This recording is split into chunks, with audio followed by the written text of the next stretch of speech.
Welcome back. इस part के अंदर हम डिस्कस करेंगे एक्सप्रेस जेएस क्या होता है, हमें एक्सप्रेस जेएस की क्यों ज़रूरत पड़ती है, एपीआईज़ क्या होती हैं, एक्सप्रेस जेएस को यूज़ करते हुए हम एपीआईज़ कैसे क्रिएट कर सकते हैं, और इसके अलावा एक्सप्रेस जेएस हमें कौन से और बेनिफिट्स प्रोवाइड करता है जब हम अपना बैकएंड क्रिएट करने लगते हैं। सो फर्स्ट ऑफ ऑल हम ये चेक करते हैं कि एक्सप्रेस जेएस क्या होता है। एक्सप्रेस जेएस एक जावास्क्रिप्ट का फ्रेमवर्क है जो नोड जेएस को यूज़ करते हुए बैकएंड क्रिएट करने में हेल्प आउट करता है, या हम यूँ कह सकते हैं कि हम एक्सप्रेस जेएस को यूज़ करते हुए नोड जेएस के अंदर बहुत ही इफेक्टिव बैकएंड क्रिएट कर सकते हैं। नाउ द पॉइंट इज के बैकएंड तो हम जो है वो नोड जेएस को भी यूज़ करते हुए क्रिएट कर सकते हैं without express JS. Now here is our second question कि हमें एक्सप्रेस जेएस की क्यों ज़रूरत पड़ती है।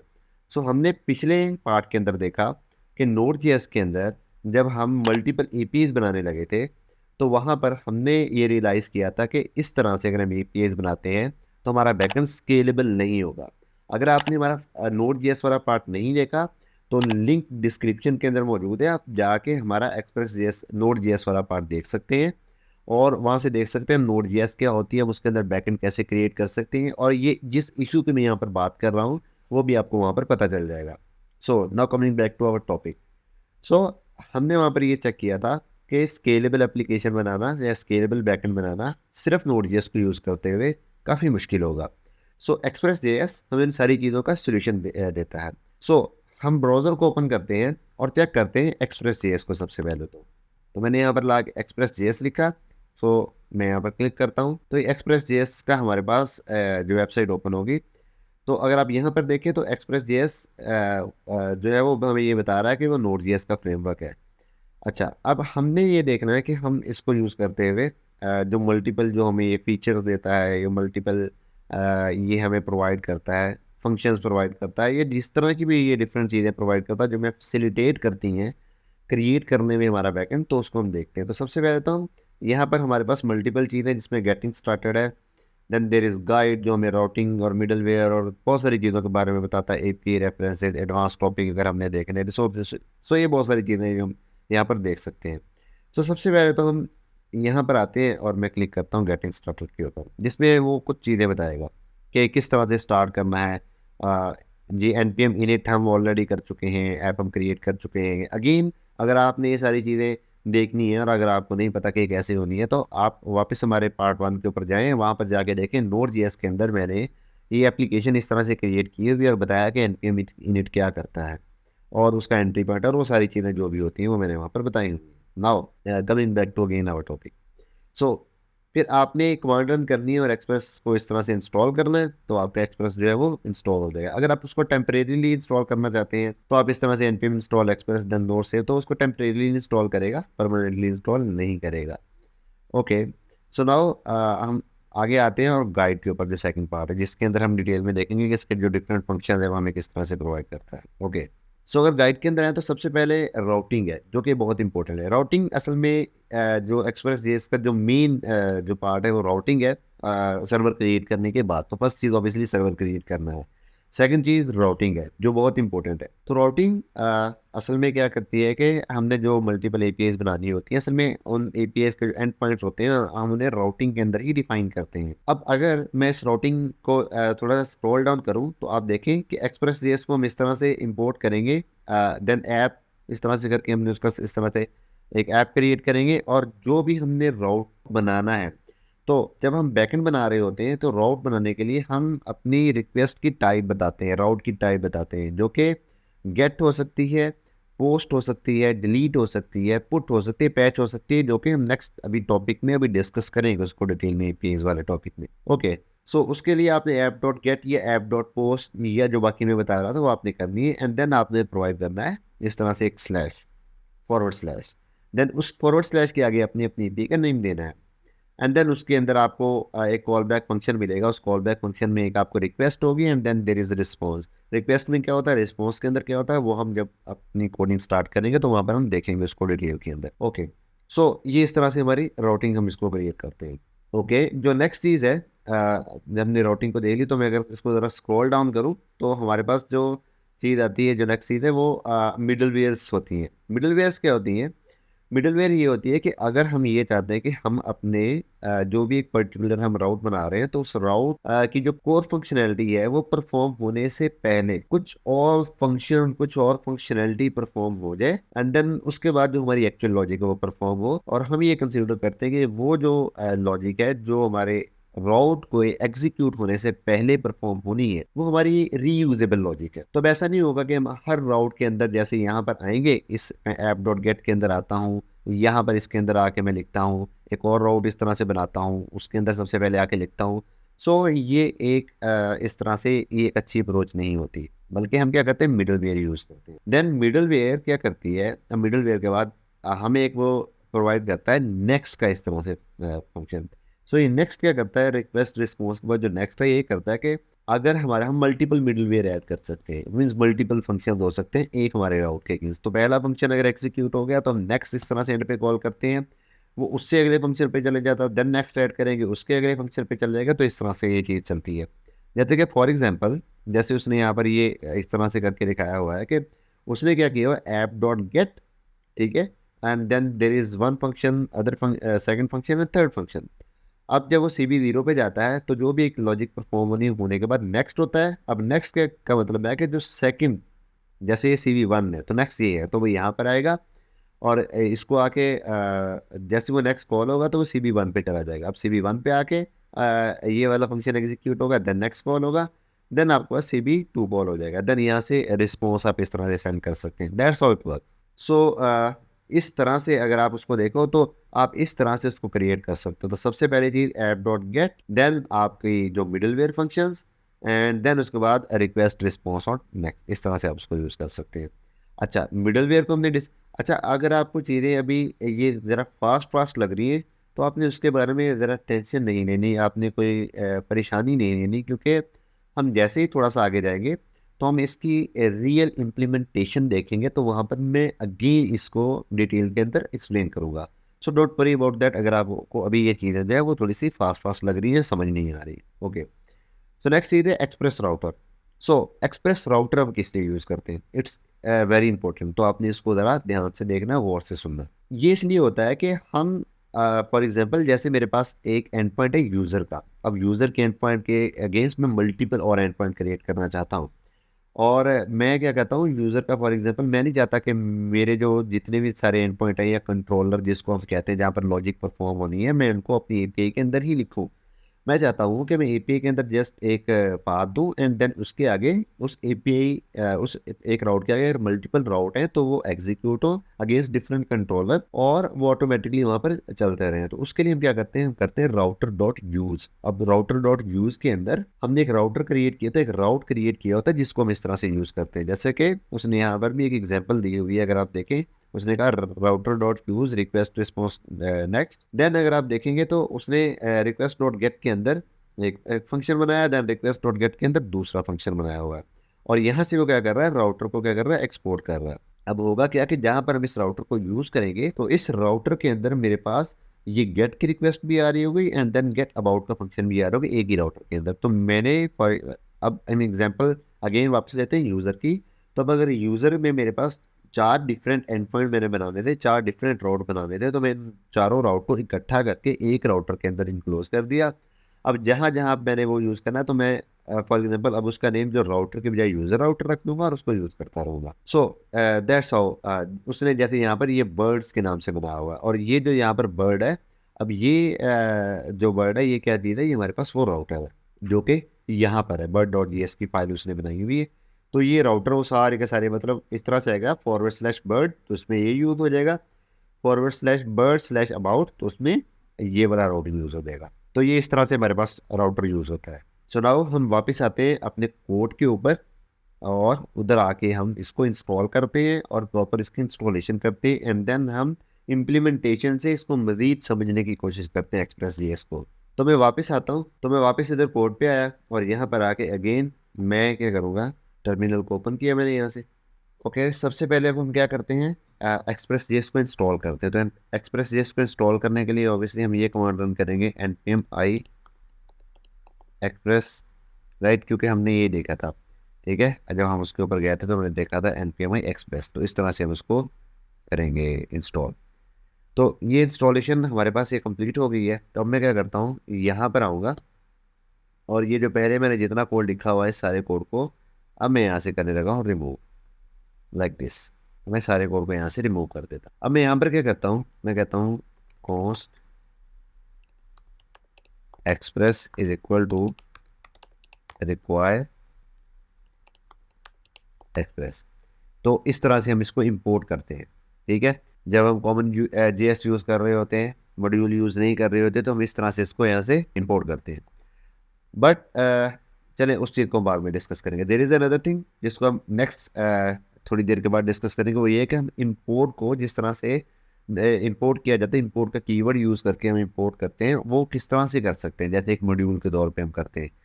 तो ये वो तरीका नहीं है, बट ये तरीकाकार है कॉमन जीएस के अंदर। तो कॉमन जीएस और मॉड्यूल के अंदर क्या थोड़ा सा डिफरेंस है, उसको डिस्कस कर लेंगे। देन हम यहाँ पर एज अ मॉड्यूल इस पूरे एप्लीकेशन की जितनी भी फाइल्स हैं उनको एज अ मॉड्यूल कैसे यूज़ कर सकते हैं उसको भी हम देख लेंगे, और उसको किस तरह से फिर हम इंपोर्ट कर रहे हैं। तो बट स्टिल उस चीज़ को हम अभी डिस्कस नहीं करते, अभी सिर्फ इस चीज़ को डिस्कस करते हैं। तो यहाँ पर सबसे पहले तो मैंने कहा const express and then express, जो उसको मैंने क्या कर लिया, इंपोर्ट कर लिया। अब मैं यहाँ पर क्या लिखता हूँ, कॉन्स्ट ऐप, और इस ऐप को यहाँ पर मैं आगे कर देता हूँ इज इक्वल टू इस तरह से एक्सप्रेस। ठीक है, इस तरह से मैं इसको करूँगा। अब ये मेरे पास क्या होगा, एक ऐप क्रिएट हो जाएगी। अब मैंने सबसे पहले क्या करना है, इस ऐप को एज अ सर्वर लिसन करवाना है, मतलब रन करवाना है। तो मैं क्या करता हूँ, मैं कहता हूँ app dot listen like this. ठीक है, और उसके बाद मैं यहाँ पर आके क्या करूँगा, अगेन ऐप डॉट लिसन में सबसे पहले तो क्या देनी है, पोर्ट देनी है, और उसके बाद एक कॉल बैक फंक्शन दूंगा। तो यहाँ पर मैं पोर्ट दे देता हूँ 4000। एंड दूसरी चीज़ जो मैं यहाँ पर दूंगा 4000 देने के बाद जो मैं कॉल बैक फंक्शन दूंगा, और कॉल बैक फंक्शन में कहता हूँ console dot log listening two port 4000 like this.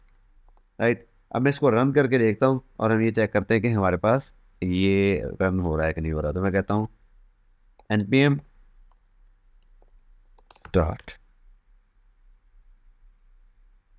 Okay, सो वो कह रहा है कि एक्सप्रेस जो है वो इंस्टॉल नहीं हुआ, एक्सप्रेस इज़ नॉट डिफाइंड। तो हम ये चेक करते हैं कि इंस्टॉल हुआ है या नहीं हुआ, क्योंकि हम उसको यस डिपेंडेंसीज के अंदर हमारे पास एक्सप्रेस आ चुका है, तो हम उसको वहाँ पर यूज़ क्यों नहीं कर पा रहे। Let me check again. Okay, so यहाँ पर मैंने थोड़ा सा मसला किया, मैंने इसको रिक्वायर्स लिख दिया था, गलती से मैंने रिक्वायर लिखना था।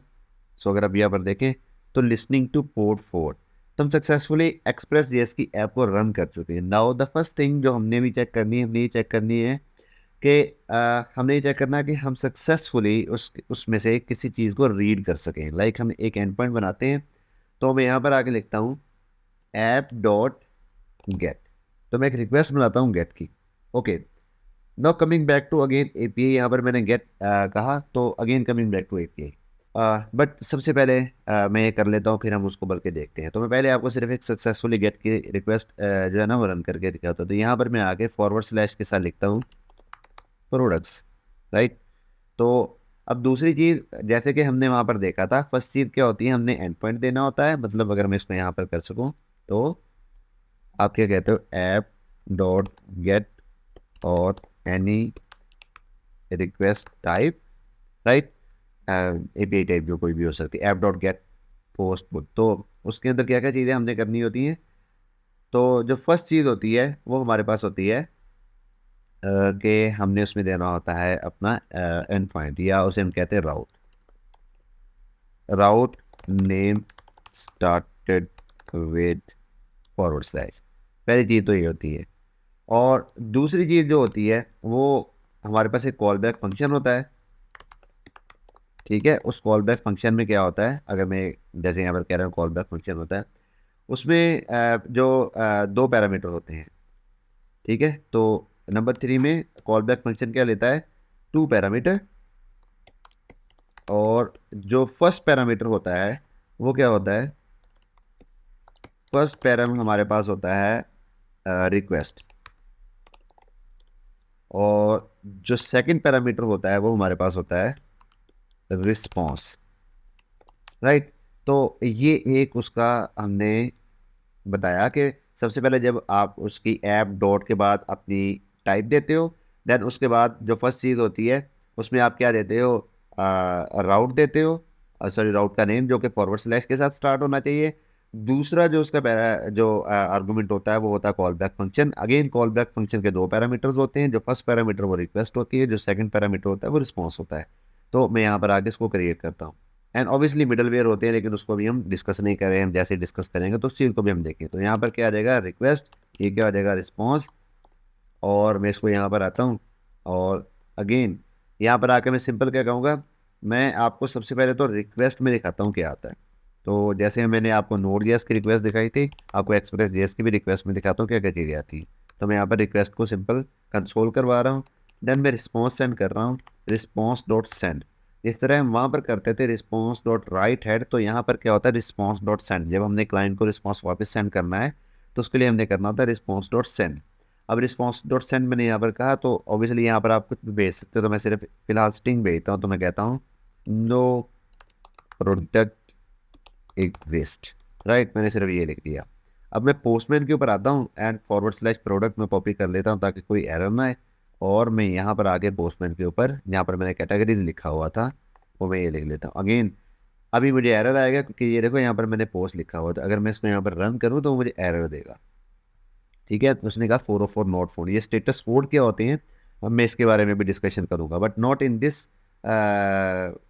पार्ट। नेक्स्ट पार्ट के अंदर मैं इस चीज़ को भी डिटेल में डिस्कस करूंगा, बल्कि इसी पार्ट के अंदर डिस्कस करूंगा बट लेटर ऑन। ओके, अब मैं इसको क्या करता हूँ, गेट करता हूँ। तो गेट में आके जैसे ही मैंने सेंड किया तो आप देखें यहाँ पर मुझे आ रहा है नो प्रोडक्ट एग्जिस्ट। लेकिन जो दूसरी चीज़ जो चीज़ मैंने आपको दिखानी थी वो था, हमने यहाँ पर ये चेक करना था कि हमारे पास रिक्वेस्ट के अंदर आ क्या क्या चीज़ें रही है, राइट। तो मैं यहाँ पर टॉप से जाता हूँ, आप देखें ये मेरे पास पूरा एक ऑब्जेक्ट आ रहा है जिसमें बहुत ज़्यादा चीज़ें हैं, राइट। तो मैं यहाँ पर वन बाय वन जो सारी चीज़ें तो ऑब्वियसली हमने नहीं देखनी, ना ही हमारे देखने वाली है। कुछ चीज़ें हैं जो हमारे देखने वाली हैं और उसको हम ज़रूर देखेंगे। तो मैं इसको सिर्फ टॉप पे ले जाता हूँ, यस, यहाँ से स्टार्ट हो रहा है। अच्छा, अब सबसे पहले तो हमारे पास क्या होते हैं यहाँ पर, ये ऑब्वियसली हमारे पास आ रहा था कि इसका एंडमिटेड रीडिंग सिंग ट्रू है obviously. And then there are so many thing, default encoding, UTF encoding, जो इसकी डिफरेंट स्कीम्स होती हैं डाटा को रीड करने की। हम जब नोट के ऊपर भी गए थे तो वहाँ पर भी हमने एक चीज़ देखी थी, फाइल को रीड करते हुए इनकोडिंग स्कीम्स होती हैं, ठीक है।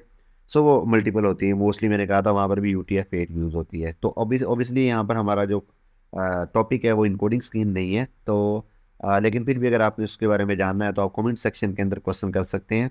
तो उसके ऊपर मैं एक छोटी सी जो कोडिंग स्कीम की कितनी होती हैं, किस तरह की होती हैं, उसके ऊपर एक वीडियो बना दूंगा। तो कमेंट सेक्शन के अंदर आप बताएं कि अगर आप ये चाहते हैं कि इन कोडिंग स्कीम के ऊपर मैं एक वीडियो बनाऊँ। Now coming back to our next, coming back to our topic. तो जो मेजर चीज़ें होती हैं जो हमने यहाँ पर देखनी होती है वो ये देखनी होती है कि हमारे पास जो रिक्वेस्ट आ रही है, रिक्वेस्ट के अंदर हमारे पास कौन कौन सी चीज़ें आ रही हैं। रिक्वेस्ट के अंदर हमारे पास कोई जो इम्पोर्टेंट जो हमने चीज़ें देखनी होती है रिक्वेस्ट का, असल में यहाँ से हमें पता चल ही रहा है कि रिक्वेस्ट का हमारे पास एक ऑब्जेक्ट होता है, राइट। और उसके अंदर मल्टीपल चीज़ें होती हैं, ये सारी चीज़ें हो रही हैं, हमने इसको रीड नहीं करना। बट अब यहाँ पर जो चीज़ें इंपॉर्टेंट है वो ये हैं, हेडर बहुत इंपॉर्टेंट है, राइट। इसके अंदर हमें ये पता चलता है कि हमारा, देखिए यहाँ पर हमें यूज़र एजेंट पता चला, पोस्टमैन है, एक्सेप्ट ये क्या चीज़ होती है, ये चीज़ होती है कि ये जो रिक्वेस्ट आ रही है ये किस तरह की डाटा टाइप को एक्सेप्ट करेगी, टेक्स्ट है या कोई फॉर्म डाटा है या फॉर्म यूआरएल इनकोडेड डाटा है या वटेवर। तो वो मैं आपको भी पोस्टमैन के अंदर जाके दिखाता हूँ कितनी तरह की जो रिक्वेस्ट के अंदर हम डाटा टाइप भेज सकते हैं। बट यहाँ पर जब फॉरवर्ड स्लैश डायरेक्ट लगा हो तो इसका मतलब होता है कि हर तरह की डाटा टाइप एक्सेप्ट करेगा।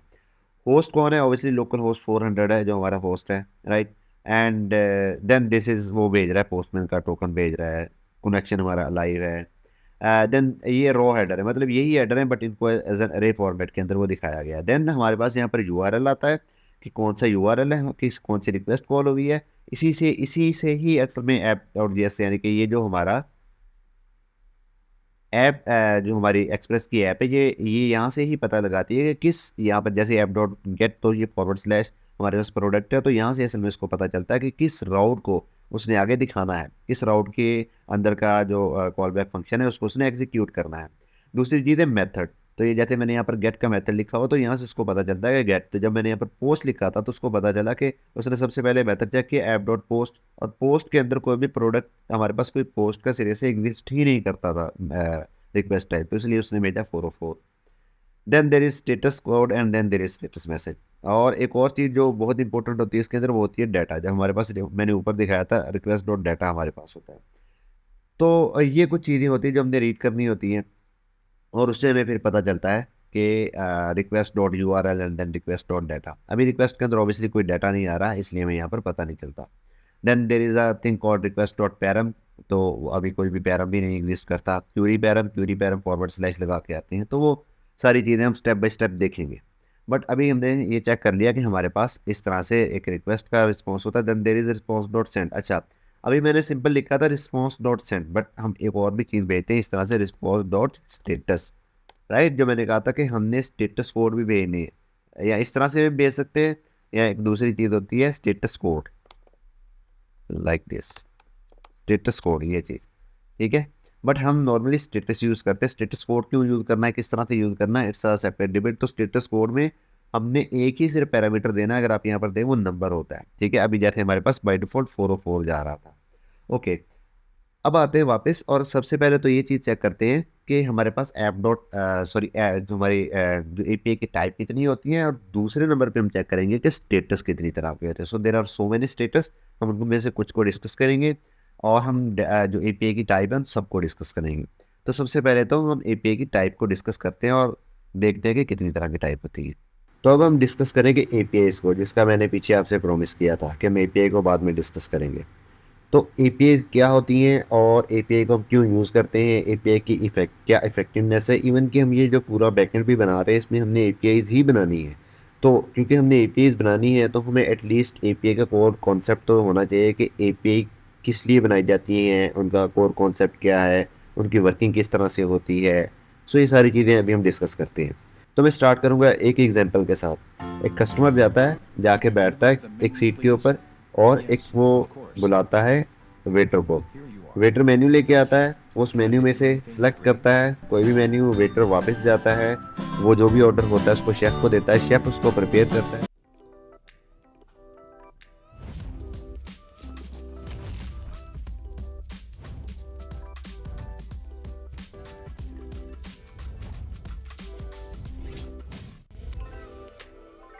देन वेटर दोबारा वो जो भी मेन्यू रेडी हो जाता है वो कस्टमर को आके सर्व कर लेता है। नाउ इस हमारे केस के अंदर हम ये कंसीडर करते हैं कि जो कस्टमर है उसने कम्युनिकेशन करनी थी असल में शेफ़ के साथ, क्योंकि खाना रेडी करने वाला बंदा शेफ़ है और खाना खाने वाला बंदा कस्टमर है। बट जो वेटर है वो शेफ़ और कस्टमर के दरमियान में कम्युनिकेशन का काम कर रहा है। सिमिलरली जब हमारे पास हम अपनी वेब एप्लीकेशन या मोबाइल एप्लीकेशन बनाते हैं तो हमारे पास दो एंड्स होते हैं। एक को हम कहते हैं फ्रंट एंड, जो कि ब्राउज़र के अंदर आपको नज़र आ रहा होता है, और दूसरा बैक एंड होता है जहाँ पर एक्चुअल लॉजिक परफॉर्म हो रही होती है, जहाँ से डाटा आ रहा होता है या डाटा सेव हो रहा होता है। अच्छा, वो चीज़ हमें नज़र नहीं आ रही होती। तो अगर हम कस्टमर कंसीडर करें हमारे एक वेब ब्राउज़र को जो कि क्लाइंट है, और हम कंसीडर करें जो हम नोड जेएस का एक बैकएंड बना रहे हैं, इसे हमें एक एक शेफ़ कंसीडर कर लें, तो अब इस बैकएंड के साथ जो डाटा पड़ा हुआ है उसको अगर मंगवाना है, यहाँ पर डाटा भेजना है, तो हमारे क्लाइंट को इस सर्वर के साथ कम्युनिकेशन करने के लिए कोई ना कोई वे चाहिए, कोई ना कोई पाथ चाहिए। तो वो वे या पाथ जो है वो एपीआईज होती हैं। एपीआई क्या करती है, एपीआई क्लाइंट एक रिक्वेस्ट जनरेट करता है, और वो एपीआई वो रिक्वेस्ट लेके जाती है सर्वर तक। अब सर्वर उस रिक्वेस्ट को देखता है वो किस तरह की रिक्वेस्ट है, अकॉर्डिंगली उसको वो फुलफ़िल करता है, एंड देन उसका एक सक्सेस या फेलियर की शक्ल में रिस्पॉन्स भेज देता है। अ, और जो ये जो रिस्पॉन्स भेजता है उसके कुछ स्टेटस कोड होता है जो हम नेक्स्ट डिस्कस करेंगे। थोड़ी देर के बाद मैं हम सारे स्टेटस कोड भी बताऊंगा। अभी सिर्फ फ़िलहाल मैंने आपको एक ओवरव्यू दिया एपीआईज़ का। हम थोड़ा इसको डिटेल में टेक्निकली डिस्कस करते हैं। तो API stand for application programming interface. It means कि एपीआई क्या होती है, ये कंप्यूटर और क्लाइंट के दरमियान में कम्युनिकेशन के लिए हम लोग इसे यूज़ करते हैं। अब एपीआई हमेशा किसी ना किसी बैकएंड सर्वर के अंदर बनाई जाती है। बैकएंड सर्वर मींस कोई भी ऐसी लैंग्वेज लाइक जावा, या जैसे अभी हम जावास्क्रिप्ट कर रहे हैं सी शार्प, जिसके अंदर पूरा का पूरा एक बैकएंड बनाया जाता है। अब बैकएंड का काम होता है डाटा मैनिपुलेशन। डाटा जो बैकएंड है वो डाटा कहाँ से लेता है या वो डाटा कहाँ पर सेव करता है। तो बैकएंड मोस्टली जो डाटा ले रहा होता है या डाटा सेव कर रहा होता है वो एक एक एक एक स्टोर हाउस हम उसे कहेंगे फ़िलहाल के लिए। एक स्टोर होता है, स्टोर हाउस के अंदर उस डाटा को स्टोर कर रहा होता है। उस स्टोर हाउस का जो टेक्निकल नेम है उसे हम कहते हैं डेटाबेस। अब डेटाबेसेस क्या होती है और कितनी तरह की होती हैं, इसको अगेन हम नेक्स्ट लेक्चर के अंदर डिस्कस करेंगे। अभी हम इसको डिस्कस नहीं कर रहे। तो अभी आप इतना याद रख लें कि हमारे पास डेटाबेसेस होते हैं जिसमें जो बैकएंड है वो डाटा सेव करता है और वहाँ से ही वो डाटा गेट करता है। अब बैकएंड ने जब भी डाटा फ्रंट एंड को भेजना है तो वो जो मीडियम यूज़ करेगा उसे हम एपीआई कहेंगे। अब एपीआई के डिफरेंट टाइप्स हैं और वो टाइप कौन कौन सी हैं। तो एपीआई की जो टाइप्स हैं उनमें सबसे पहले पोस्ट होती है, गेट होती है, देन हमारे पास पुट होती है, पैच होती है एंड डिलीट होती है। अब हम वन बाय वन इनको डिस्कस करते हैं। सो पोस्ट की एपीआई क्या काम करती है, अगर क्लाइंट ने यानी कि ब्राउज़र या मोबाइल एप्लीकेशन उन्होंने कुछ डाटा भेजना है जो डाटाबेस में सेव हो जाके, फॉर एग्जांपल एक यूज़र क्रिएट होता है और उस यूज़र का जो डाटा है वो भेजना है बैकएंड को जाके वो, ताकि वो डाटाबेस के अंदर सेव हो जाए, ताकि यूज़र दोबारा लॉगिन कर सके उस डाटा को यूज़ करते हुए। तो इस काम के लिए जो एपीआई यूज़ होगी वो पोस्ट की एपीआई यूज़ होगी। So this is the type of API, post API. अच्छा, अब अगर डाटा मंगवाना है तो उसके लिए कौन सी एपीआई यूज़ होगी। तो अगर डाटा मंगवाना है बैकएंड से क्लाइंट ने तो जो क्लाइंट है वो रिक्वेस्ट जनरेट करेगा, वो गेट की रिक्वेस्ट होगी। तो गेट की रिक्वेस्ट में डाटा जो बैकएंड से मिलता है। थर्ड जो चीज़ है वो हमने कहा था पुट। अब पुट और पैच ये दोनों एक ही काम के लिए यूज़ करते हैं। कोई भी एग्जिस्टिंग रिकॉर्ड वो एग्जिस्ट कर रहा हो, फॉर एग्जांपल एक यूज़र है जॉन वॉकर, तो वो एग्जिस्ट कर रहा है हमारे पास ऑलरेडी डेटाबेस के अंदर, तो उसका नाम जॉन वॉकर से जॉन डो करना है। सो इस काम के लिए इट मीन्स हम एग्जिस्टिंग रिकॉर्ड को मॉडिफाई कर रहे हैं, तो इस काम के लिए हम जो एपीआई यूज़ करेंगे वो या तो पुट की यूज़ करेंगे या पैच की यूज़ करेंगे। ये दोनों एपीआईज डाटा अपडेट करने के लिए यूज़ करते हैं। लेकिन अब आपके माइंड में क्वेश्चन ये होगा कि पुट और पैच की अलग अलग एपीआईज क्यों हैं अगर इनका एक ही काम है। बिल्कुल ठीक आपने सोचा, इन दोनों का एक ही काम है, लेकिन इनके अलग होने की वजह यह है कि पुट और पैच स्लाइटली डिफरेंट वे के अंदर काम करती हैं। पुट हम तब यूज़ करते हैं जब हम ये चाहते हैं कि हमारा इंटायरली सारे का सारा रिकॉर्ड जो है वो चेंज हो जाए, तब हम पुट की जो एपीआई यूज़ करते हैं। और पैच हम तब यूज़ करते हैं जब हम रिकॉर्ड में से किसी एक पर्टिकुलर कॉलम को चेंज करना चाहते हैं। जैसे एक यूज़र का फॉर एग्जांपल एक रिकॉर्ड है और उस रिकॉर्ड के अंदर उसकी आईडी है, उसका नेम है, उसकी ईमेल है, उसका पासवर्ड है, लेकिन हम नेम को चेंज करना चाहते हैं, तो यहाँ पर हम पैच की जो एपीआई टाइप यूज़ करेंगे, ना कि पुट की। ओके, सो ये तो पुट और पैच को हमने डिस्कस कर लिया। Now final is delete. Delete किस लिए यूज़ करते हैं, जैसे कि नाम से ही पता चल रहा है कि डिलीट का काम ये होता है कि अगर हम किसी रिकॉर्ड को, एग्जिस्टिंग रिकॉर्ड को डिलीट करना चाहते हैं तो उसके लिए हम डिलीट की एपीआई यूज़ करते हैं। सो ये थोड़ा सा एपीआई की हमने डाटा टाइप यूज़ कर ली। अब एपीआई की एक्चुअल वर्किंग किस तरह से होती है हम उसका थोड़ा सा फ्लो डिस्कस करते हैं। अब ये डायग्राम देख रहे होंगे। इस डायग्राम में एक हमारे पास कस्टमर क्लाइंट है और एक हमारे पास बैकएंड है। देन उसके बाद हमारे पास एक वेयर हाउस है यानी कि डेटाबेस है। अब क्लाइंट को डाटा कुछ मंगवाना है और वो डाटा है यूज़र का डाटा या प्रोडक्ट का हम कंसिडर कर लेते हैं। उसने डाटा मंगवाना है प्रोडक्ट का, तो क्लाइंट क्या करेगा, एक रिक्वेस्ट जनरेट करेगा। अब ये रिक्वेस्ट सर्वर के पास गई, सर्वर इसके ऊपर कुछ प्रोसेसिंग कर रहा है। वो प्रोसेसिंग करने के बाद, वो प्रोसेसिंग क्या है, वो प्रोसेसिंग असल में डेटाबेस से डाटा लेके आना है वापस। क्लाइंट से रिक्वेस्ट की सर्वर को, सर्वर ने उस रिक्वेस्ट के अगेंस्ट क्यूरी की डेटाबेस से, डेटाबेस से डाटा जो है वो सर्वर के पास वापस आ गया। अब सर्वर उस डाटा को उस फॉर्मेट के अंदर कन्वर्ट करेगा जो क्लाइंट के लिए रीडेबल होगा। तो जैसे इसने ये कन्वर्ट कर लिया, अब ये वापस उस रिक्वेस्ट के अंदर एज अ रिस्पॉन्स उस डाटा को रखेगा और रिक्वेस्ट वापस चले जाएगी क्लाइंट के पास, और क्लाइंट उसको जैसे भी चाहे वो दिखा सकता है। दूसरी चीज़, अब फॉर एग्जांपल क्लाइंट ने कुछ डाटा भेजना है सर्वर को, तो क्लाइंट क्या करेगा, जो रिक्वेस्ट है, जो एपी कॉल है, उसके अंदर डाटा रखेगा, वो डाटा जाएगा सर्वर के पास। सर्वर यानी कि बैकएंड, अब बैकएंड चेक करेगा कि एक पर्टिकुलर एपीआई के अगेंस्ट, हर एपीआई के अगेंस्ट एक स्पेसिफिक सेट ऑफ लॉजिक लिखी हुई थी जिसे हम नॉर्मली कंट्रोलर कहते हैं। तो वो एपीआई के अगेंस्ट जो कंट्रोलर होगा उसके अंदर वो पर्टिकुलर लॉजिक लिखी होगी जिसमें पता चलेगा कि ये जो डाटा है ये किस रिकॉर्ड या किस टेबल या किस डेटाबेस, किस सेक्शन के अंदर, पोर्शन के अंदर रखना है, वो उसके अंदर रख देगा। जैसे ही वो डाटा सक्सेसफुली स्टोर हो जाएगा तो अगेन जो सर्वर है वो एक रिस्पॉन्स भेजेगा फ्रंट एंड को या क्लाइंट को, जिससे क्लाइंट को पता चल जाएगा कि उसका जो डाटा है वो सक्सेसफुली सेव हो चुका है। So that's how the communication is work.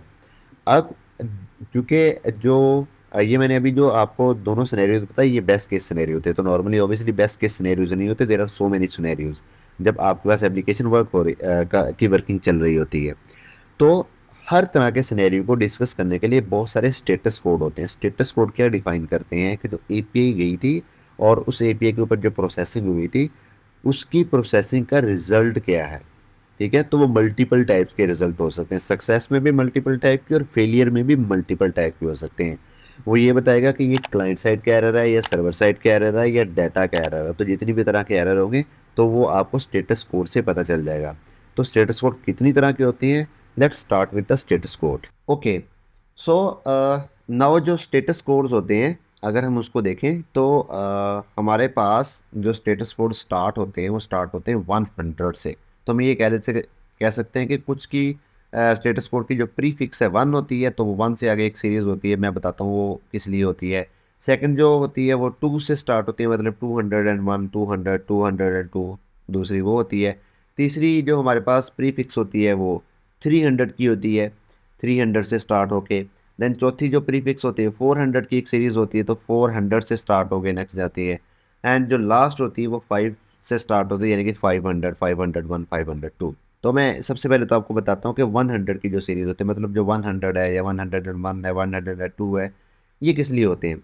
सो जो 100 की सीरीज़ होती है वो इंफॉर्मेशनल होती है। लाइक फॉर एग्जांपल अगर आपका कुछ फॉर एग्जांपल हम ये कह सकते हैं कि कोई स्विचिंग प्रोटोकॉल लगा हुआ है, या वो ये बताना चाह रहा है कि जो इनिशियल पार्ट है फॉर एग्जांपल वो एग्जीक्यूट हो चुका है, तो उसके बाद वाला फाइनल पार्ट जो है वो इन एग्जीक्यूशन है। तो इस तरह के जो स्टेटस कोड होते हैं और ये इतने ज़्यादा इंपॉर्टेंट नहीं, जो उससे ज़्यादा इंपॉर्टेंट है वो है 200 वाले। जो 200 वाले स्टेटस कोड होते हैं वो डिफाइन करते हैं सक्सेस को। तो अगर हमारे पास 200 आ रहा है तो इसका मतलब है ओके। अगर 201 आ रहा है तो ये होता है नॉर्मली पोस्ट के केसेस के अंदर, कि जब हमने किसी चीज़ को पोस्ट किया और वो डाटा क्रिएट हो गया तो वहाँ पर होता है 201 के डाटा रिकॉर्ड क्रिएट हो चुका है। 202 होता है एक्सेप्टेड। ये उस केस के अंदर होता है कि फॉर एग्जांपल जब आपने कोई इस तरह का फॉर एग्जांपल कोई चीज़ की रिक्वेस्ट की थी और अगर वो रिक्वेस्ट एक्सेप्ट हो गई है तो उसके लिए वो होता है एक्सेप्टेड। 203 अगेन होता है कि अगर आप कोई इस तरह की इंफॉर्मेशन गेट करना चाह रहे हैं जो नॉन ऑथोरेटिव इंफॉर्मेशन है, इट मीन्स कि आप कोई ऐसी इंफॉर्मेशन गेट करना चाह रहे हैं जिसके लिए आप ऑथराइज नहीं है, तो उसके लिए वो आपको 203 रिटर्न करते हैं। There are so many more, लेकिन हम यहाँ पर 200 और 201 जो है वो मोस्ट इंपॉर्टेंट है, जो हम मोस्टली जिनको देख रहे होंगे। देन 300 की सीरीज़ आती है। अब 300 की सीरीज़ में क्या आता है, अगेन ये स्टेटस कोड है रीडायरेक्शन के, कि फॉर एग्जांपल आप जो है वो एक आपने यूआरएल को हिट किया तो वो यूआरएल आपको आगे फर्दर किसी दूसरे यूआरएल के ऊपर रीडायरेक्ट कर रहा है। तो ये इस चीज़ के लिए होता है, वो रीडायरेक्शन को बताता है। तो उसमें सबसे पहले 300 होता है जिसमें मल्टीपल चॉइसेस होती हैं। इसमें क्या होता है कि फॉर एग्जांपल आप जो है वो रिक्वेस्ट करते हो और उसके जो है ना वो मोर देन वन जो पॉसिबल रिस्पॉन्सेज हो सकते हैं। ठीक है, 301 होता है, ये होता है कि मूव परमानेंटली, मतलब कि आप जब अपना ये रिक्वेस्ट करते हो तो पहले आप जो रिक्वेस्ट करते थे जो आपका रिसोर्स था वो पहले किसी एक लोकेशन के ऊपर पड़ा होता था, बट वो अब उस लोकेशन से किसी दूसरी लोकेशन के ऊपर मूव हो चुका है, तो आपको 301 का एक स्टेटस मिल जाएगा। ठीक है, तो ये इस तरह की होती है। देन 400 की अगेन 200 एंड 400 एंड 500 ये इंपॉर्टेंट ज़्यादा होते हैं। तो 400 की सीरीज में 400 सबसे इंपॉर्टेंट 400 होता है। 400 का मतलब ये होता है कि फॉर एग्जांपल आप कुछ डाटा सेंड कर रहे हैं क्लाइंट वाली साइड से, ये क्लाइंट साइड के एरर्स होते हैं।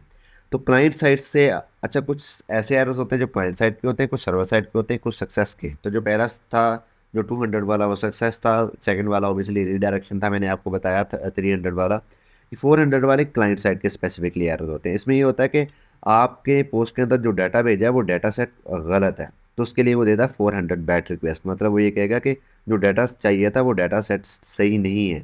देन होता है 401 अनऑथराइज, मतलब आप कुछ काम करना चाहते हो लेकिन आप उसके लिए ऑथराइज नहीं हो। ठीक है, तो आप लॉग इन नहीं हो या वाट एवर, या आपका उसकी परमिशन नहीं है, तो वहाँ पर 401 के आपको एरर आते हैं। देन होता है 402, 402 जो एरर होता है वो ये होता है कि आप कोई चीज़ या किसी चीज़ को एक्सेस करना चाहते हो लेकिन वो फ्रीली अवेलेबल नहीं है, उसके लिए कुछ पेमेंट ऑब्वियसली रिक्वायर्ड है। Then 403 again very important, 400 very important, 401 very important, then 403 very important. 403 क्या होता है?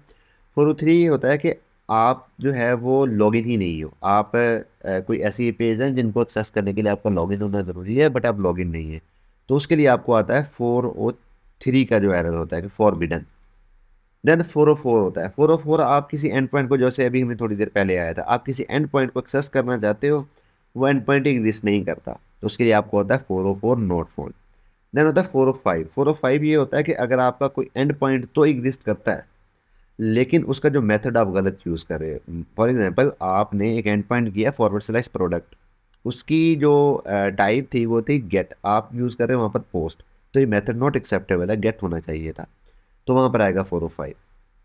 ठीक है, और भी बहुत सारे होते हैं लेकिन ये जो हैं वो सबसे इंपॉर्टेंट होते हैं जो मैंने आपको बता दी। देन 500 हमारे सर्वर साइड के एरर होते हैं, राइट। सर्वर साइड के एरर मतलब अगर सबसे पहले तो 500 आए, it mean internal server error, मतलब इन सर्वर के ऊपर जब कोई आपका एग्जीक्यूशन स्टार्ट होगी तो there are certain point of time आपका सर्वर क्रैश कर गया, तो वो इंटरनल सर्वर एरर। देन 501 ये होता है, इसका मतलब होता है not implemented. Again it's not very important but again important, जो मोस्ट इंपॉर्टेंट है वो 500 एंड 502 है, जो 502 अभी जिसको डिस्कस करेंगे। अच्छा, 501 क्या होता है? कि आपने HTTP का जो है ना वो मेथड वो सपोर्ट नहीं कर रहा, ठीक है। जो हाइपर टेक्स्ट ट्रांसफ़र प्रोटोकॉल है वो इम्प्लीमेंट नहीं किया हुआ, वो उसको सपोर्ट नहीं कर रहा, तो वो कहता है 501। 502 क्या होता है? 502 का जो मतलब जो बैड गेटवे, इसको कहते हैं बैड वे। इसका मतलब ये है कि आपका जो सर्वर है वो उसको इनवैलिड जो है ना वो रिस्पॉन्स मिल रहे हैं वर्किंग करते हुए, ठीक है। वो रिस्पॉन्स किसी भी वजह से हो सकते हैं, कोई रिक्वेस्ट प्रॉपर नहीं हैंडल नहीं हुई या what ever the reason is, but ये क्लाइंट साइड का नहीं, ये सर्वर साइड का एरर है। और ये बैकएंड वाला कोई बंदा जो बैकएंड क्रिएट कर रहा होगा, जो बैकएंड बना रहा होगा, वो इसको सॉर्ट आउट करेगा। Then there is another very important है 504 गेटवे टाइम आउट। ये इसलिए होता है कि जब आपकी कोई रिक्वेस्ट एग्जीक्यूट हो रही है लेकिन वो बहुत ज़्यादा टाइम ले रही है, राइट, तो एक सर्टेन पॉइंट ऑफ टाइम के बाद आपका टाइम आउट हो जाता है, वो इतनी लंबी रिक्वेस्ट को आपका सर्वर जो है वो नहीं दे रहा प्रोसेस करता, और अगर वो ज़्यादा लंबी चलती है तो वो उसको टाइम आउट कर देता है। इट मीन्स वो उसको कम्प्लीटली जो एग्जीक्यूट नहीं करता और रिस्पॉन्स पे देता था कि रिक्वेस्ट टाइम आउट, तो दैट वाज इसका जो होता है हमारे पास स्टेटस कोड होता है वो 504 होता है। सो ये हमारे पास एपीआई से रिलेटेड सारी इन्फॉर्मेशन थी, जिसमें हमने सबसे पहले तो एपीआई को देखा, देन उसके बाद उसकी डाटा टाइप्स को देखा, जो सॉरी एपीआई के मेथड को देखा, देन पोस्ट के अंदर जितनी डाटा टाइप्स हम भेज सकते हैं उसको देखा, देन स्टेटस कोड को देखा। तो अब एपीआई से रिलेटेड कोई ऐसी चीज़ नहीं है जिसका आपको पता ना हो, तो एपीआई से रिलेटेड ऑलमोस्ट हमने सारी चीज़ें डिस्कस कर ली हैं। नाउ जो अब हमने सारा काम करना है वो सारे का सारा काम हमारा मेजरली फोकस होगा एपीआई बनाने में, एपीआई को इंटीग्रेट करने में, और एंड के ऊपर ऑब्वियसली नेक्स्ट पार्ट के अंदर हम जो है वो डेटाबेसेस को डिस्कस करेंगे और उनके कनेक्शन क्रिएट करेंगे, इंप्लीमेंट करेंगे, बट अभी हम उसको नहीं कर रहे। तो अभी हम अपनी एपीआई को इंटीग्रेट करना स्टार्ट करते हैं। ओके, तो लेट्स कम बैक और हम स्टार्ट करते हैं अब कि हमने अपना जो बैकएंड बनाना स्टार्ट करना है प्रॉपरली।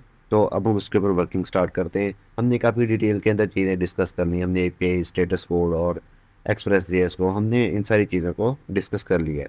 अब हमारा जो प्राइमरी काम है हम उसके ऊपर वापस आते हैं और उसके ऊपर वर्किंग स्टार्ट करते हैं ऑब्वियसली यहाँ से। तो मैं इन सारी चीज़ों को यहाँ से ख़त्म कर देता हूँ, और ये मैंने एक प्रोडक्ट का इस तरह से फॉरवर्ड स्लैश प्रोडक्ट का मैंने एक ईपीआई बनाई थी और गेट की ईपीआई थी, ठीक है। अब मैं क्या करता हूँ, मैं एक और ईपीआई बनाता हूँ।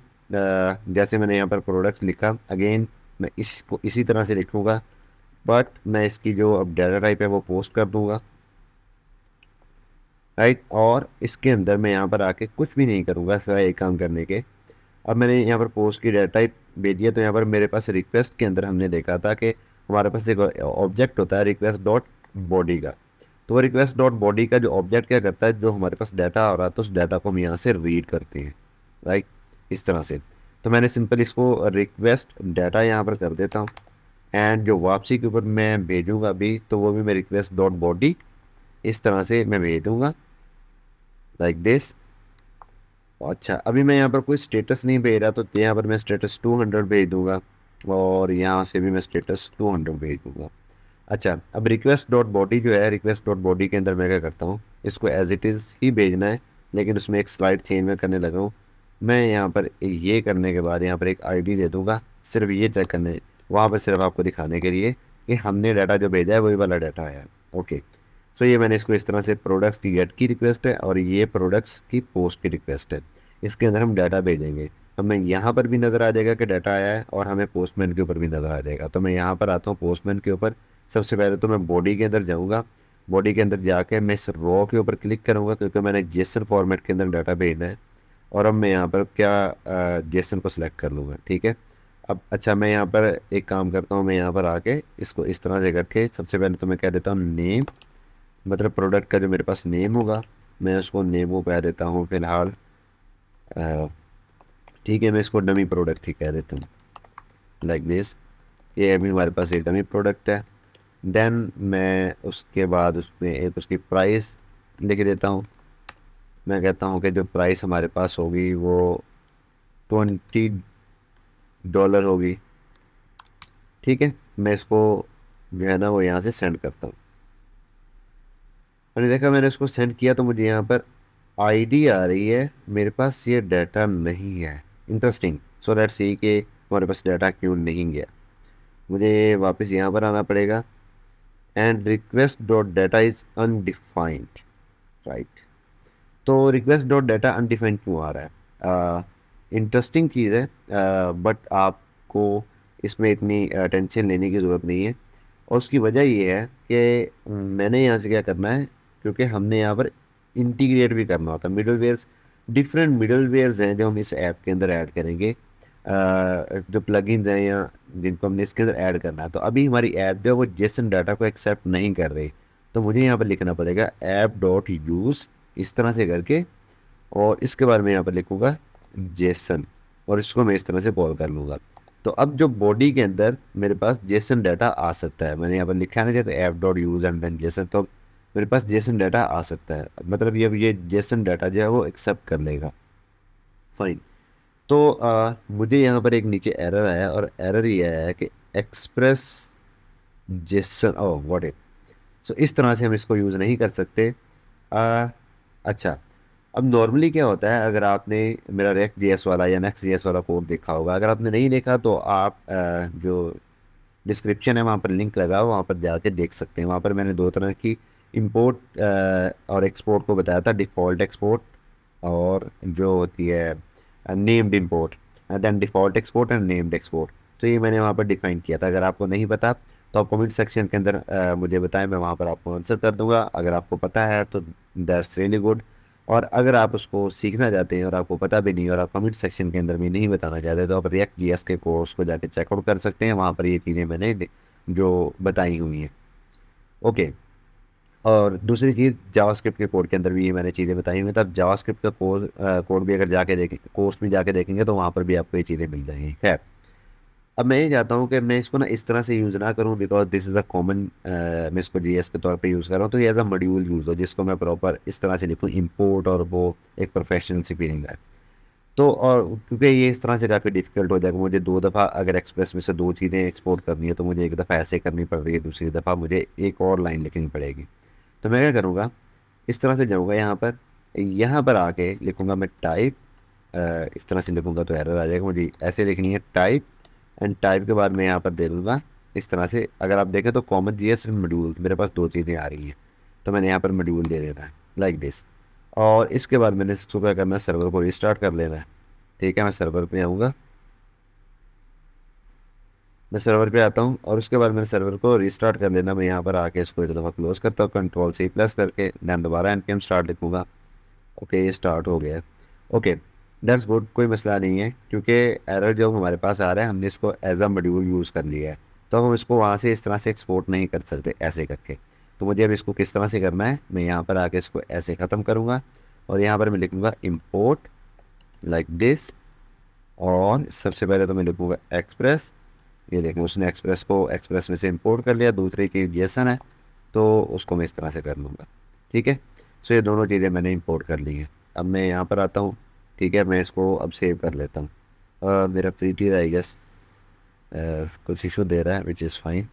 ओके, तो अगर आप यहाँ पर देखेंगे तो ये मेरे पास बिल्कुल दोबारा से रन भी हो चुका है, और आपने देख लिया कि listening two port 400 which is fine. Okay, अब मैं क्या करता हूँ, मैं दोबारा पोस्टमैन के ऊपर आता हूँ और वहाँ पर जाके सेंड के बटन के ऊपर क्लिक करता हूँ।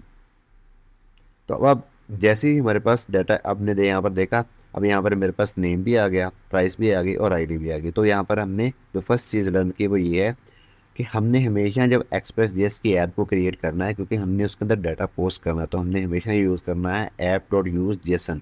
क्योंकि अगर हम app dot use Jason use नहीं करेंगे तो उससे होगा ये कि फिर हमारा जो डाटा होगा, जो हम जिस फॉर्मेट के अंदर बॉडी के अंदर पोस्ट की रिक्वेस्ट के अंदर भेज रहे होंगे, वो रीड नहीं हो पाएगा। तो ये चीज़ हमने यूज़ कर ली। ओके, और अब जो हमने पोस्ट की रिक्वेस्ट भी बना ली, गेट की रिक्वेस्ट भी बना ली, हम यहाँ पर एक और रिक्वेस्ट बनाते हैं और उसको मैं कहता हूँ ऐप डॉट पुट। और उसके बाद यहाँ पर मैंने क्या करना है, so again products like this, और इस तरह से आके मैंने, अब देखें जब भी आपने किसी रिक्वेस्ट किसी भी प्रोडक्ट को अपडेट करना है तो उसके लिए आपको दो चीज़ें देनी पड़ती है। एक, आपने देनी होती आईडी उस प्रोडक्ट की या उस डाटा सेट की जिसको आपने चेंज करना है, और जो दूसरी चीज़ होती है जो आपने प्रोवाइड करनी होती है वो होती है डाटा। ठीक है, मैं यहाँ पर लिख भी देता हूँ। तो फर्स्ट चीज़ क्या होती है, आईडी और एनी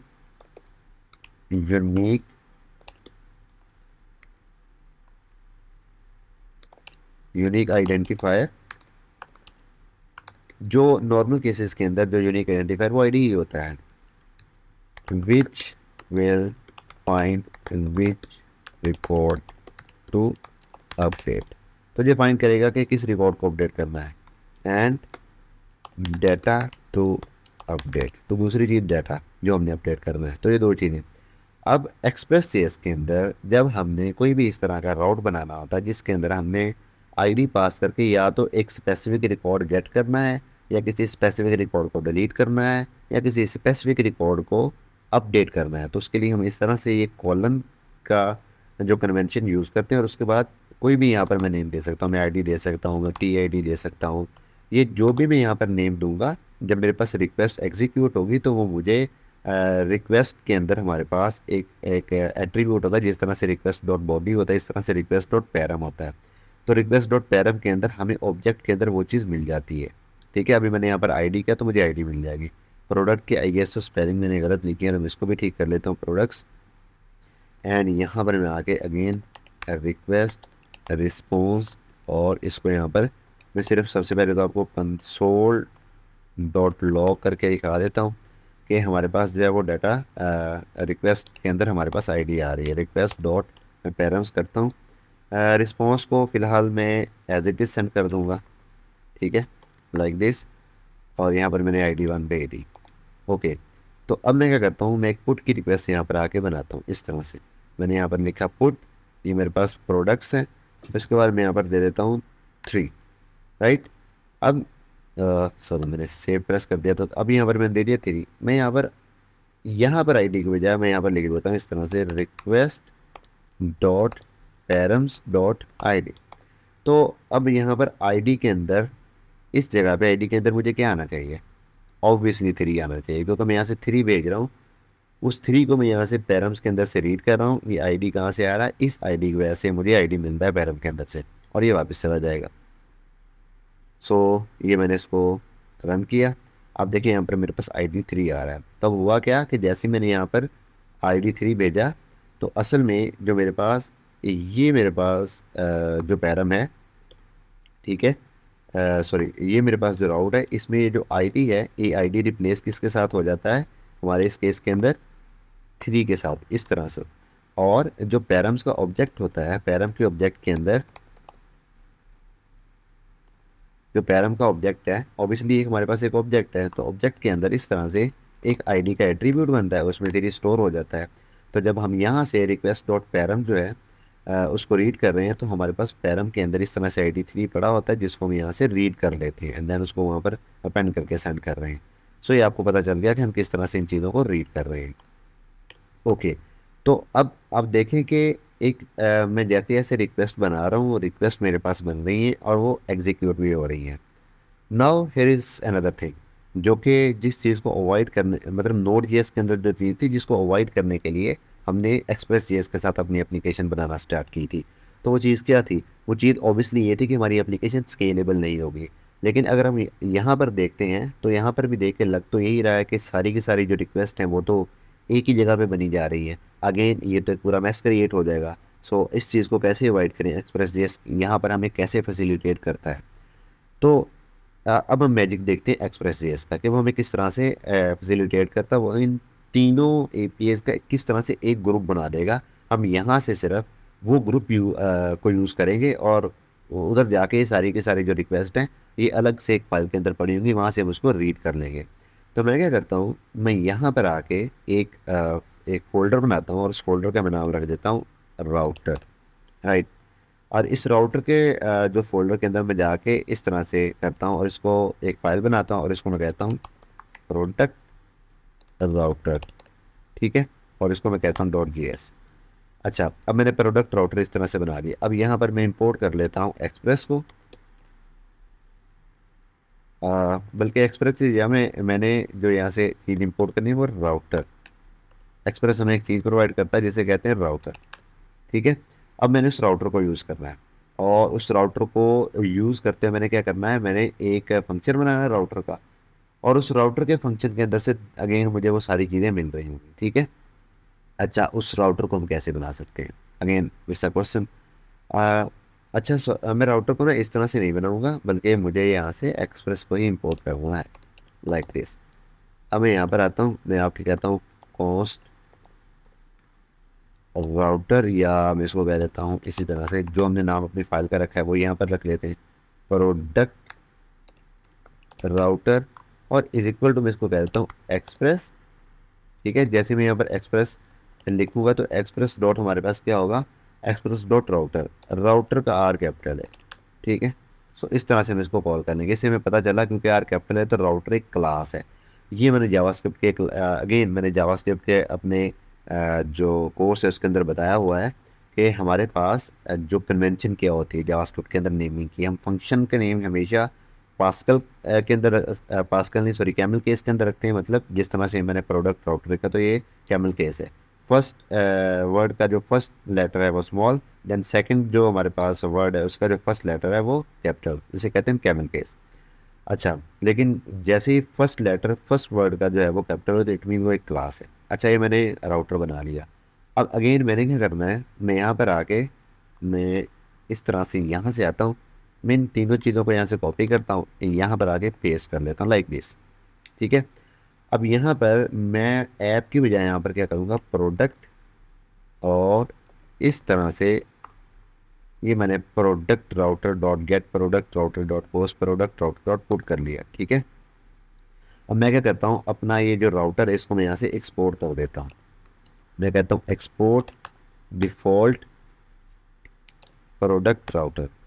ओके, मैंने इस प्रोडक्ट राउटर को यहाँ से एक्सपोर्ट किया। मैं यहाँ पर वापस आता हूँ, मैं इन सारी चीज़ों को यहाँ पे क्या करता हूँ, रिमूव कर देता हूँ। अब मैंने यहाँ पर क्या करना है, ऐप डॉट यूज़। अगेन मैं यहाँ पर करूँगा ऐप डॉट यूज़ और यहाँ पर मैं एक प्रीफिक्स दे दूँगा जो मेरे, अच्छा मैं यहाँ पर पहले बल्कि दे के ही बताता हूँ। मैं यहाँ पर देख देता हूँ इस तरह से प्रोडक्ट्स। दूसरा मैं क्या दूंगा, मैं यहाँ पर दूंगा अपना प्रोडक्ट राउटर जो कि मैंने वहाँ पर बनाया है। ये मैंने यहाँ पर उसको एज इट इज़ पास कर देना है, ठीक है, इस तरह से। अब प्रोडक्ट्स मेरे पास प्रीफिक्स हो गया और उसके बाद प्रोडक्ट राउटर मेरे पास बन गया। अब एक छोटा सा इशू आएगा, यहाँ पर प्रीफिक्स भी प्रोडक्ट्स है जिसको मैं यहाँ से आप ये याद रख लें कि प्रोडक्ट्स हमारे पास पहले से प्रोडक्ट राउटर के अंदर आ रहा होगा। तो यहाँ पर हमारे पास ऑलरेडी एक एक तो प्रोडक्ट राउटर के अंदर, क्योंकि जब यहाँ पर आता है तो एक प्रीफिक्स है प्रोडक्ट्स का इस तरह से, राइट। और अगेन ये मेरे पास पाथ है, अगेन ये किस चीज़ का है, प्रोडक्ट्स का। तो मेरे पास राउट कुछ इस तरह से बनेगा, लेकिन मुझे तो सिर्फ इस तरह से अपना राउट चाहिए, राइट। तो इसके लिए मैं क्या करूँगा, इट्स अ वेरी सिंपल।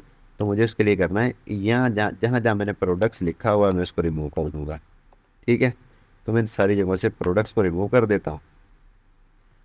यहाँ पर मैं सिर्फ ये लगा दूंगा, यहाँ पर भी मैं सिर्फ ये लगा दूंगा। अब प्रीफिक्स हमारे पास ऑलरेडी फॉरवर्ड स्लैश प्रोडक्ट आ रहा है, तो इस फॉरवर्ड स्लैश का मतलब है कि रूट राउट जो है, तो यहाँ पर रूट राउट इस प्रोडक्ट राउटर का फॉरवर्ड स्लैश प्रोडक्ट ही है, तो वो यूज़ कर लेगा। और यहाँ पर फॉरवर्ड स्लैश प्रोडक्ट कॉलन और उसके बाद आईडी इस तरह से यूज़ हो जाएगा जिस तरह से पहले यूज़ हो रहा है। अब हम इसको टेस्ट करके देखते हैं कि क्या ये हमारी वर्किंग सही तरह से चल रही है कि नहीं चल रही। अगेन मैंने पुट की रिक्वेस्ट की हुई थी। ओके, सर्वर हमारे पास बंद हो चुका है, चेक करते हैं क्या मसला है। Okay got it. वो कह रहा है कि product router dot G S module not found, जो कि हम जब यहाँ पर आएंगे तो वो कह रहा है कि इसको ये चीज़ नहीं मिल रही। ठीक है, अच्छा हम देखते हैं क्यों नहीं मिल रही। मैं इसको ख़त्म करता हूँ, मैं यहाँ पर आके ये फॉरवर्ड स्लैश लगाता हूँ और राउटर के अंदर जाते हैं, प्रोडक्ट मिल रहा है। ओके आई थिंक सो मुझे इसको रीस्टार्ट करना पड़ेगा, क्योंकि इनिशियली जब स्टार्ट था तो यहाँ पर ये एग्जिस्ट ही नहीं कर रहा था, तो मैंने npm स्टार्ट किया। मुझे डॉट जी एस पी लगाना पड़ेगा like this, which is fine. इसको हम बाद में रिमूव कर लेंगे। ठीक है, इसकी छोटी सी हमने सेटिंग लिखनी है, तो ये डॉट जी एस की एक्सटेंशन भी रिमूव हो जाएगी, क्योंकि हम सिर्फ फॉरवर्ड स्लैश प्रोडक्ट लिखेंगे और वो रिमूव हो जाएगा। लेकिन अभी मैं डॉट जी एस लिख रहा हूँ, ठीक है, क्योंकि अभी हम इस चीज़ को डिस्कस नहीं कर रहे। But with in few minutes मैं वो चीज़ भी डिस्कस करके ये चीज़ भी रैप अप कर दूँगा। तो हम दोबारा यहाँ पर वापस आते हैं, मैं सेंड की रिक्वेस्ट भेजता हूँ। सो हियर यू सी हमारे पास बिल्कुल एग्जैक्टली उस तरह से वर्किंग कर रहा है जिस तरह से पहले वर्किंग कर रहा था। और अगर हमारे यहाँ पर आप ये एप्लीकेशन देखेंगे, ये हमारी जो मेन फाइल है उसको देखेंगे, तो वो बड़ी सक्सेसफुली चल रही है और हमारे पास वो इशू भी नहीं आ रहा जो हमारे पास पहले आ रहा था। ओके, सो जिस तरह से अभी हमने प्रोडक्ट राउटर बनाया, तो हम इस तरह से कैटेगरी का राउटर भी बनाते हैं। ठीक है, अब मैं इस चीज़ को इस तरह से यहाँ से कॉपी कर देता हूँ। मैंने यहाँ पर कैटेगरी का राउटर बनाया, इसको मैं यहाँ पर लिख देता हूँ, वापस आके कैटेगरीज राउटर या कैटेगरी राउटर कह देता हूँ, सिंपल। ओके, मैं इसको इस तरह से करता हूँ। मैं इसको भी यहाँ पर से आकर रीनेम कर लेता हूँ। तो अब इसको रीनेम करने के लिए मेरे पास दो तरीके हैं, बट मैं आपको अभी एक मैजिक दिखाऊंगा। आपके पास एक F1 की होगी, जैसे फंक्शन की कहते हैं। F1 की को प्रेस करें एंड देन F2 को प्रेस करें अगर आपके पास मैक है तो। अगर आपके पास मैक नहीं है तो नॉर्मली F2 से भी ये चीज़ चल जाती है, सिंपल F2 प्रेस करके देखें। अगर सिंपल F2 से ये नहीं चलता तो फंक्शन F2 प्रेस करें, तो इस तरह से आपके पास ये चीज़ शो होगी। अब मैं इसको रीनेम करने लगा हूँ, तो जहाँ पर प्रोडक्ट राउटर है वहाँ पर मैं आगे कर दूंगा कैटेगरी राउटर। सो इंटर करने से पहले 3 2 1 and let's see the magic. So आपने देखा मैजिक, हर जगह पे कैटेगरी राउटर हर जगह पे ऐसा हो गया। सो ये बहुत इंटरेस्टिंग जो है ना चीज़ें हैं कुछ वी एस कोड के अंदर, जो आपने कोड की एफिशिएंसी को इंक्रीज़ करती है। इसलिए मैं वी एस कोर्स को हमेशा इंस्टॉल करता हूँ, करवाता हूँ, ताकि इसी के ऊपर वर्किंग हो। ओके, हम अब वापस आते हैं। अब यहाँ पर आके मैंने अगेन इस चीज़ को यूज़ करना है अपनी कैटेगरी के राउटर को, तो मैं यहाँ पर आके कंट्रोल सी वी अगेन कर लूँगा। मैं यहाँ पर आके कहता हूँ कैटेगरी, राइट, और यहाँ पर बल्कि कैटेगरीज, क्योंकि मैंने कन्वेंशन सेम रखनी है, कैटेगरी राउटर, क्योंकि वहाँ पर मैंने प्रोडक्ट्स लिखा था, यहाँ पर मैं कैटेगरीज लिखूँगा। हम कैटेगरी राउटर के ऊपर जाते हैं। अगेन यार यहाँ पर जगह जगह के ऊपर मैंने नो प्रोडक्ट इंग्लिश लिखा हुआ, तो मैं यहाँ पर लिख दूँगा नो कैटेगरी एग्जिस्ट। इस तरह से रिक्वेस्ट डाटा ओबियसली हमारे पास आ जाएगा और बाकी चीज़ें सही हैं। तो अब मैं यहाँ पर आता हूँ और यहाँ पर आके सबसे पहले तो मैं गेट की रिक्वेस्ट करता हूँ। मुझे यहाँ पर शो होना चाहिए no category exist. So let's see, yes, इस तरह की हमारे पास कोई रिक्वेस्ट एक्सेस नहीं एग्जिस्ट नहीं करती, तो मुझे इसलिए मिल रहा है 404 नॉट फोन। तो हमने ऑलरेडी स्टेटस वाली चीज़ें चेक कर ली। स्टेटस 404 तब आता है जब आपका कोई एंड पॉइंट एग्जिस्ट ना कर रहा हो या किसी पर्टिकुलर आईडी के अगेंस्ट कोई डाटा एग्जिस्ट ना कर रहा हो। अच्छा, यहाँ पर मैं दूंगा category CTE categories, right, no category list.